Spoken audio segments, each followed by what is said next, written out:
Yeah, yeah. Skirt, skirt. Hey guys, it's good to be back, and I decided I'm gonna start season 2 with a guest, and I'll let him introduce himself. Hello, my name is Jack Rooster. I'm a DJ, producer, radio person, podcaster. I like good things, just like everybody, I guess.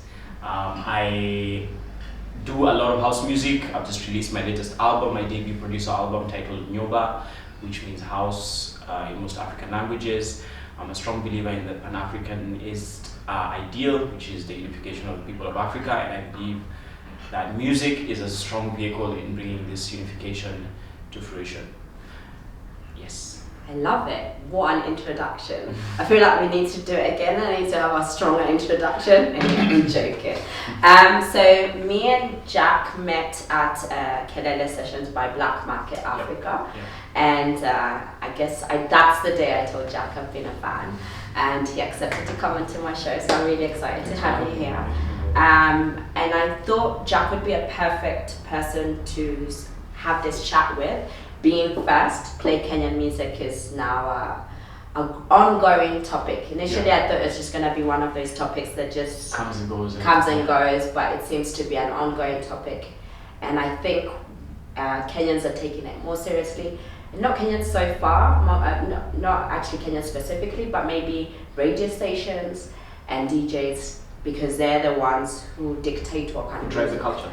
Yes. So, once upon a time, telling your parents, what do you want to be when you grow up? I want to be a DJ. Ha! DJ? Are you mad? What is that? How did you first consider that as a career? How long have you been a DJ for actually? So I started DJing seriously in 2010. Okay, so 9 years so far. Yeah.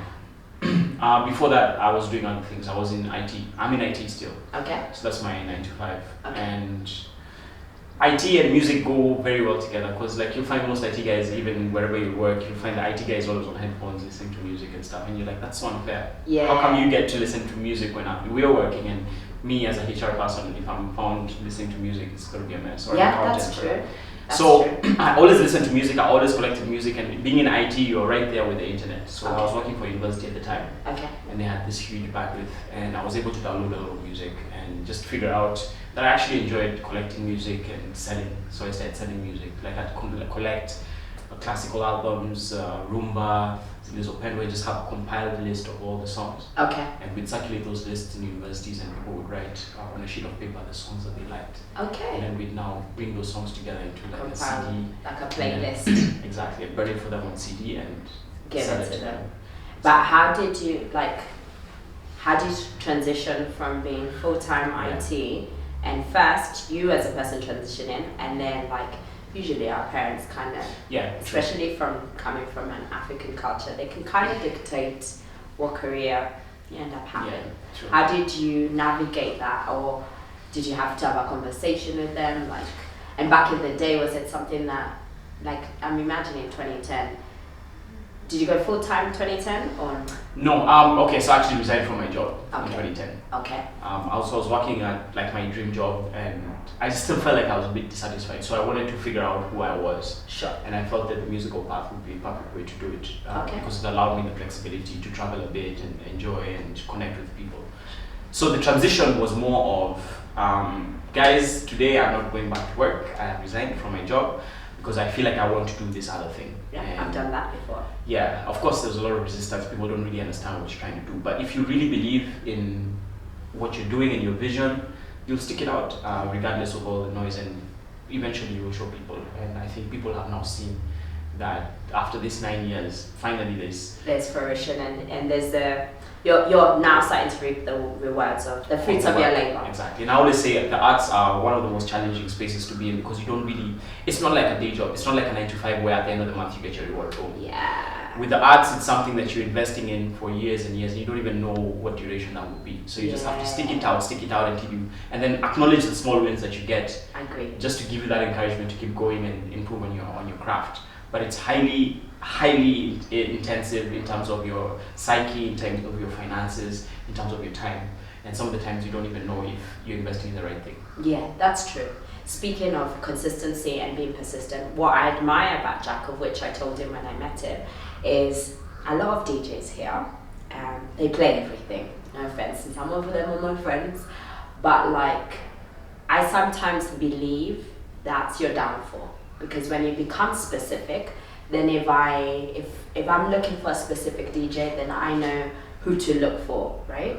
And so what's admirable about you is, first, you've stuck to house music. You are known as a house DJ, and house is like, it's only now Kenyans in the last maybe 2-3 years, I would say, we've now really embraced like house music and stuff. I come from UK, so house for me is normal. Yeah. But you started at an era where no one could really comprehend that. So how did you transition to deciding house is for you, and why have you stuck to it? For me, like when I during my early years working, I used to travel a lot, so I go to SA and kind of immerse myself into that scene. And man, when you see how the people in South Africa enjoy their house music, and then you also realize that there's something deeper to it. Yeah. Because they've been listening to music a lot longer than us as a nation, for example. So they're a lot more evolved when it comes to understanding what sounds do and the impact that they have. So when I heard that and I was like listening to radio, and I'm like, wow, this is some good music on radio, you know? Yeah. I wish I could do this kind of thing back home. Yeah. That's when I decided, every time I travel, I go and buy some CDs, come back, compile, make a mix or something, and share it with my friends. Sure. And put it up online. So it was more of a belief. Like, I fell in love with house music. I'm a house music fan. Mm-hmm. And I just wanted to bring back that sound and that feeling, because I feel if that feeling is spread out in society, everybody will just be better, you know? Yes. Because we won't be listening to stuff that's just messing up our minds and making us think weird things. It's more about uplifting us and making us, even like you'll be neater. Yeah. You'll later. You see, it changes the psyche of the people. Yes. So like I was telling Amina yesterday on the trend that if I was president, I'd probably use music as a tool to kind of upgrade people somehow, like you guys an upgrade mentally. Yes, and change their mentality and the way they think things. So I guess the consistency for it was more just to push until enough people feel and you have that critical mass that will allow for that shift into that era of house. So in your journey of music, it's now led to Jack has a show on HBR, Homeboys radio station. So it's so admirable. You quit your job 2010. You really had this belief that music was something that you wanted to explore. Kind of discovered being DJ is something that you want to explore as a tool to deliver this content. Yes, and then in your journey, you found out about house, and then now, at some point, you find yourself as a radio show host for house, like a house music show. Yeah. Exactly. So how did you get there, and did you ever imagine that like you just being a DJ would lead to you having a show in radio? Was it something that you also had thought about? So I used to do mixes. So that was my main avenue, the podcast that I used to run. That is called Different Sounds of Nairobi. I still run it to date. Okay. And so I used to put out those mixes, and I decided one day, let me just speak to Monique. Monique Angeline was signed to Decimal Records, and she was working on a project with Musioka. Okay. And Musioka was a friend of mine. Okay. So at some point we met, and I was like, yo, Monique, man, can I come to your show and do a mix? On your show, she was running a show called Afro Central, which is currently run by Patricia. Okay. So I went to the show, I did a mix for them live, and she was like, whoa, this is dope, you should come again. Yeah. So we kept doing that, and then we met John, and John said, why don't you guys spin up a show or just focusing on house music? And that's when Cafe Mocha was born. Okay. So we've been running Cafe Mocha now for the past 8 years, 7 to 8 years. Okay. We're on flight 354 this Sunday. Nice. So it's like the concept of the show is we're flying. So I'm a pilot, and we're flying you around the continent of Africa, and we're listening to some good house music. Nice. That's what's elevating us to 35,000 feet above the planet. Then we'll get down to a section and check out the alternative track of the week, which is outside the house music genre, but still has that spirit, that good vibe. Okay. Then we fly back. Nice. Yeah, so it's 2 hours of like. Now, did you ever anticipate that you getting into music would lead you to having your own radio show? Was it within your forecast, your vision, or? It wasn't really. What happened was when I left my job, I decided to go back to school. Okay. So I joined the State University to study journalism and music. Sure. So I wanted to learn how to compose, how to be an artist. You know, I wanted to do the liberal arts. You know? Mm-hmm. So I went in there, I did the program, and I became a radio person as a consequence. Okay. And it's that point that I was still doing the mixes, and I was like, oh, so I'm actually a journalist. I can actually do this thing. Yeah. And that's how I plugged in, and homeboys let me in, and I was hired as a radio presenter. And am I right in saying you're the only show in Kenya that does house music? Well, there's Dance Republic, Okay. which is. But dance is yeah. different. House and dance are different. Yeah. Well, I do house purely, Yeah. and I guess we're the go-to show, Yes. go-to platform. So like, when artists come from SA to perform, they'll be They'd to come that to show. you. Yeah. Okay, cool. So, as I said earlier about play Kenyan music is now continuing. I thought it was a trending topic that was going to die out, but it's continuing. What do you, being as the fact that you've at least been deeply into the music scene for a good 9 years, what do you think is the future for Kenyan music? What do you think? How can we be if I go to US, if I go to UK, I can hear our version of Afro beats, right? Yeah. I can hear our version of house music. Like, what's the future for us? Like, how do you as a DJ, how do radio stations make Kenyan music the big thing, the in thing? Because Tanzania is bigger. Of course.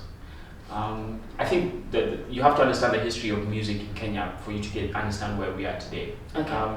The previous regimes were very suppressive when it came to music and the arts, and they really focused more on the STEMs and the sciences and technical education.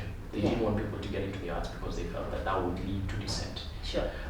But this generation, the generations that are following us now, are awake and aware of the need for the arts, and they're actually being schooled by their parents, who are millennial-ish, so they'll be able to understand, I want my son to learn the sax. Yeah. So there's a lot of reawakening that's happening. It's like a renaissance of some sort. And we have artists who are doing great things out there. God Meloni, Drama Queen, Blinky Bill. Yeah. Some great artists out there doing some amazing that caliber of art is now going out, and people are appreciating that there's actually some good stuff coming from Kenya. Yeah. And are curious about it. So you have a lot of people coming here to shoot documentaries about the scene here and what's going on. Because places like Alchemist that are just like a hotbed of just creativity, clubs like Muse Club. Yeah. So there's a reawakening that's happening now. Okay. And a lot more young people are coming up bravely to say, you know what, I'm an artist, this is what I'm going to be doing full time, I'm not going to compromise on it. Yeah. And that's how the scene will grow. Okay. So we just gotta keep pushing. We just keep on pushing, and now the radio stations are very supportive of Kenyan music. Stations like Homeboys Radio Plug are doing some great things for the Kenyan scene. So big shouts to Homeboys Radio. Yeah. I was gonna ask you, so there's someone out here who's looking at you and saying, wow, I really admire what you do, I'd want to be a DJ. So as a female, there's not many female DJs in Kenya. True. And also any upcoming, like what advice would you give someone who wants to pursue DJ, and specifically like if you were to talk to a young female person who wants to pursue DJ, like what would you tell them? Like how would you advise them?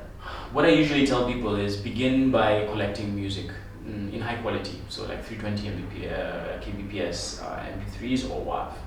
Collect the music that you like. Doesn't have to be of a specific genre, just all types of music. Collect them in high quality so that later on, if you need to play them back, you can play them back on a big system without it being messed up. Okay. And as you continue to collect and categorize and catalog your music collection, you can then start the skill of DJing. Start basic with virtual DJ or something on your laptop and see if you really enjoy it or have an app for it. And then when you get some money, invest in a controller. Okay. And start putting out your mixes. What advice would you give someone who wants to be more specific? Like, how did you come to the conclusion house music's for you? Like, how would you? Because I think there is a danger of being a DJ for all, but there's also sometimes a danger of being a specific. Specializing too soon. Like for me, I was running that music business, which was kind of illegal for a long time. Yeah. So I got to listen to a lot of types of music. Sure. And I realized, bro, this house music ain't bad. Like out of all of this, I think this is something that's more sustainable, that will last the test of time. Yes. You know? Yeah. And it wouldn't be considered a classic. It wouldn't be considered like a throwback. You know, like now when you play No Let It Go by Wayne Wonder, for example. Yeah. It was hot back then, but now when you listen to it, you're like, it's nostalgic. Yes. You get it? So house music is a bit different in that way, in terms of like, I feel like it's so fresh all the time. Yeah. I can't tell a song that was produced in 2000, okay, maybe in terms of production engineering, but a song that was produced in 2000 and it's a house song, you can still play it today. Yeah, and It's it's still be a banging. hit. Yeah. Still be a hit. banging, yeah. And you can still release it again and it will Exactly. still be an even bigger hit than the first time it came out. Alright, so last question. What can we expect from Mr. Jack Rooster? And actually tell us a little bit about how you came about with the name Jack Rooster. Okay, so Jack, actually from the album, can I step and come get Yeah. Sure. A few moments later. So the album is out. This album is titled Nyoba. Let's zoom in on that. Put some brightness there. Okay. So this album, the first track is called Nyoba and it's featuring Jack Roberts. Okay. We actually had to pay a huge sum to clear this sample. Yeah. Those guys asked for a lot of money. So Jack Roberts did a speech in 1987, which was sampled by Mr. Fingers, Larry Hart, and he talks about this guy called Jack. Okay. And he says in the beginning there was Jack, and Jack had a groove, and from this groove came the groove of all grooves. Now one day, while viciously throwing down on his box, Jack boldly declared, "Let there be house," and house music was born. Okay. So it goes on and on and on. Yes. Right, and that's like the opening. Of your album. And I was like, bro, man, like when I was trying to come up with a brand name, I was like, my real name won't really kick it. So I need something fresh, something cool. And I was like, Jack. And then I was like, what kind of animal do I, connect Embody, myself with? yeah. And definitely the rooster, because it's always forward thinking, tries to be disciplined, Yes. wakes up early, And wakes yeah, up early. 5 a.m. Got many hands, you know what I'm saying? Yeah. See that? Anyway, so that's how Jack Rooster was born. Okay. Yes. What can we expect from you towards as 2019 continues? Yes. So the rest of my year is all about this album. So I'm doing a lot of media tours. Okay. I'm touring. I'll be in Europe next month. Nice. Yeah, I do a couple of gigs there. Okay. And then just marketing this album. So I hope to gig a lot more over the next 6 months. Sure. Where can we get the album? You can get it at WLL store at The Alchemist, and it will be online starting this week on Mook and Boomplay, and the week after we'll have it up on all platforms internationally. Awesome. Yes. So I'll put how you can follow Jack. I'll get the information and put it down in the description box. Yeah. It's been awesome to have Thank you you. for having me. Thank you for gracing Lush No, Talks. it's been dope. It's been Yeah, dope. It's been and dope. I hope other DJs will learn a lot from you. And I look forward to seeing what the next 9 years have to offer. Thank you, my dear. Awesome. That's nice. All right, then. Take care, guys. Bye. Bye. Mwah! Nyoba. Nyoba. Nyoba. Not a bird.